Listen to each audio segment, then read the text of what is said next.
est à présent à Monsieur Antoine Vermorel Marquez pour le groupe Droite républicaine. Merci Madame la Présidente. Ma question s'adresse à Monsieur le garde des Sceaux.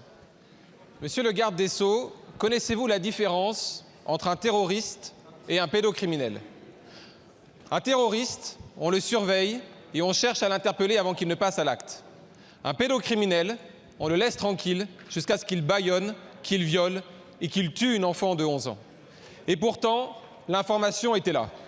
En 2017, signalement contre Jérôme Barella pour relation non consentie avec une mineure. L'information était là. En 2021, licenciement de Jérôme Barella pour comportement inapproprié. L'information était là.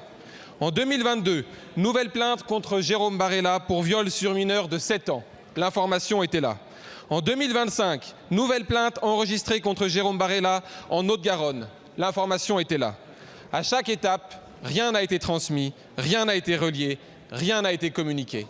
Comment se fait-il, Monsieur le garde des Sceaux, qu'en 2026, la justice de notre pays utilise encore les services postaux pour transmettre des procédures, alors que les États-Unis, la Belgique ou même le Royaume-Uni, dans des affaires similaires, ont décidé d'interconnecter leurs fichiers, quand la moindre plaignante, quand la moindre victime porte plainte au Royaume-Uni, dans le plus petit village du Royaume-Uni, l'ensemble des services du pays sont informés.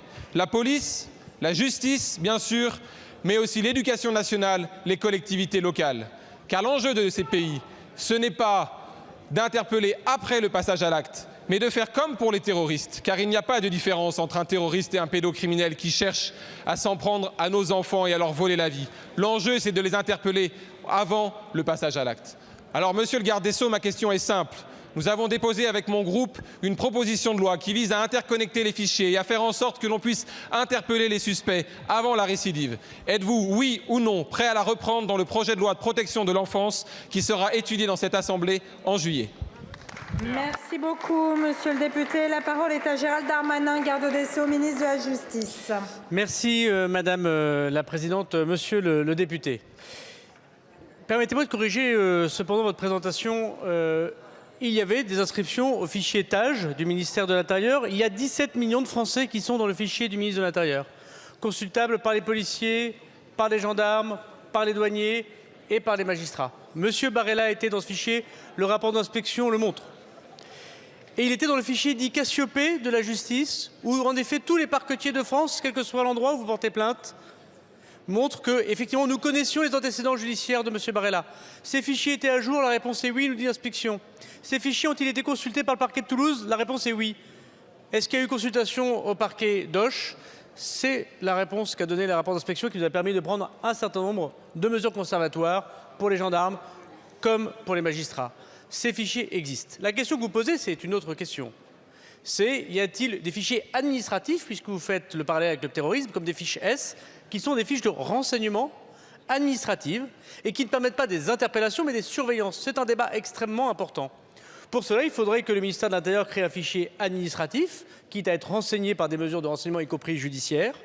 Et par ailleurs, il faudrait que la CNIL, parce que vous nous posez la question de la grande différence avec la Grande-Bretagne que vous citez, en Grande-Bretagne, il n'y a pas la CNIL et je vous encourage à parler avec vos parlementaires collègues qui sont membres de la CNIL et qui, depuis plusieurs années, peut-être même depuis les années 2000 et 2010, refusent la création de ce genre de fichier pour les services de renseignement et pour les services de police et de gendarmerie ou de justice. Mais pour répondre concrètement à votre question sur votre PPL, la réponse est oui. Nous adopterons le principe et des dispositions de la loi enfance avec Madame Rist. Et puis en ce qui concerne l'interconnexion, je propose de saisir Madame la Présidente de l'Assemblée nationale ensemble la CNIL pour demander à celle-ci de débloquer très rapidement ces interconnexions de fichiers qui en effet nous manquent, qui sont autorisés dans des pays européens, mais qui n'ont pas pour finalité aujourd'hui législative de suivre les pédocriminels. Mais je suis personnellement très favorable à la proposition que vous faites. Merci beaucoup, Monsieur le ministre. La parole est à présent à Madame Mathilde Feld pour le groupe La France Insoumise. Merci Madame la Présidente, Monsieur le ministre de la Justice, Madame la ministre de la Santé. Nous vivons dans un monde d'une cruauté inimaginable, soigneusement camouflée par un silence collectif et l'aveuglement d'une société française engluée dans un système de domination patriarcale. Un système qui permet que les enfants et les femmes soient violés, écrabouillés, déshumanisés, tués. 160 000 enfants par an, 440 enfants par jour, un enfant toutes les 3 minutes. Ces chiffres donnent la nausée et ils sont connus depuis au moins le premier rapport de la Civis de 2023. Pourtant, 73% des plaintes pour viol sur mineurs ne font l'objet d'aucune enquête. Et pour cause, vous avez détruit la police judiciaire dont les enquêteurs surchargés n'ont même pas une journée par dossier. Le meurtre de Liana vous pousse à agir, enfin. Mais les rapports d'inspection cherchant à pointer les responsabilités individuelles ne doivent pas servir d'écran de fumée. Vous allez sanctionner les agents qui ont commis des fautes. Allez au bout de la démarche, Monsieur le ministre, et démissionnez. Il faut un changement de culture profond et radical par la prévention, l'éducation et l'accompagnement tout au long de la vie. Ce travail est réalisé de façon remarquable depuis des années par des associations enfantistes et féministes qui sont souvent les seules interlocutrices des minorités de genre dans nos territoires ruraux. Pourtant, l'ARS de Nouvelle-Aquitaine a retiré sa subvention au planning familial de la Gironde, ce qui signe sa disparition. Madame la ministre, dans un contexte où la France entière appelle à une mutation profonde de notre société tous les lundis devant les tribunaux, votre devoir est de revenir sur cette décision. La précarisation de ces associations d'utilité publique doit cesser et leur financement doit être sécurisé par des conventions pluriannuelles. Vous devez faire un projet de loi rectificatif pour allouer au moins les 3 milliards demandés en attendant une loi cadre. Les dizaines de milliards existent pour vos guerres hypothétiques, mais c'est maintenant et tous les jours que les femmes et les enfants meurent. Merci beaucoup, Madame la députée. La parole est à Madame Aurore Bergé, ministre en charge de l'égalité entre les femmes et les hommes. Merci Madame la Présidente, Mesdames et Messieurs les députés, Madame la députée. Pour répondre très directement à votre question, d'abord sur les moyens, il n'y aura pas un euro qui manquera au moindre planning familial de notre pays. Il n'y aura aucune baisse concernant le planning familial dans notre pays parce que le planning familial, qui fête d'ailleurs ses 70 ans cette année, est au cœur même de l'identité qui est la nôtre, dans la protection des femmes, dans la question de la santé sexuelle des femmes et évidemment aussi dans la prévention des violences dont les femmes et les enfants sont de trop nombreuses victimes.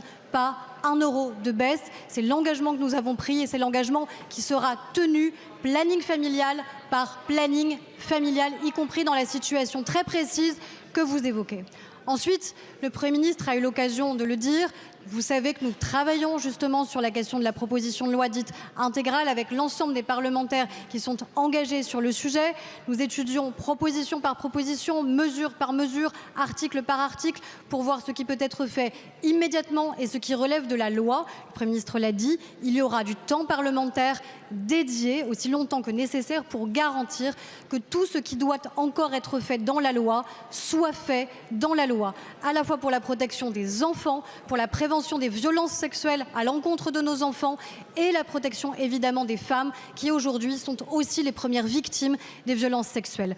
Tout ne relèvera pas de la loi, c'est la raison pour laquelle vous avez raison, le maillage territorial, le travail des associations est vital pour garantir notamment que la formation puisse être mise en place. Et je le dis aussi parce que j'entends de l'autre côté de cet hémicycle désormais beaucoup de personnes parler de la protection de nos enfants. Je rappelle qu'ils ont été à l'extrême droite les premiers à combattre l'éducation à la vie affective, relationnelle et à la sexualité. Éducation à la vie affective, relationnelle et à la sexualité qui est le premier moyen pour signaler les violences dont nos enfants sont les victimes. Il n'y a pas un cours d'éducation à la vie affective où à la fin un enfant ne signale pas les violences sexuelles dont il est les victimes. Soyons en soutien des enseignants et des associations.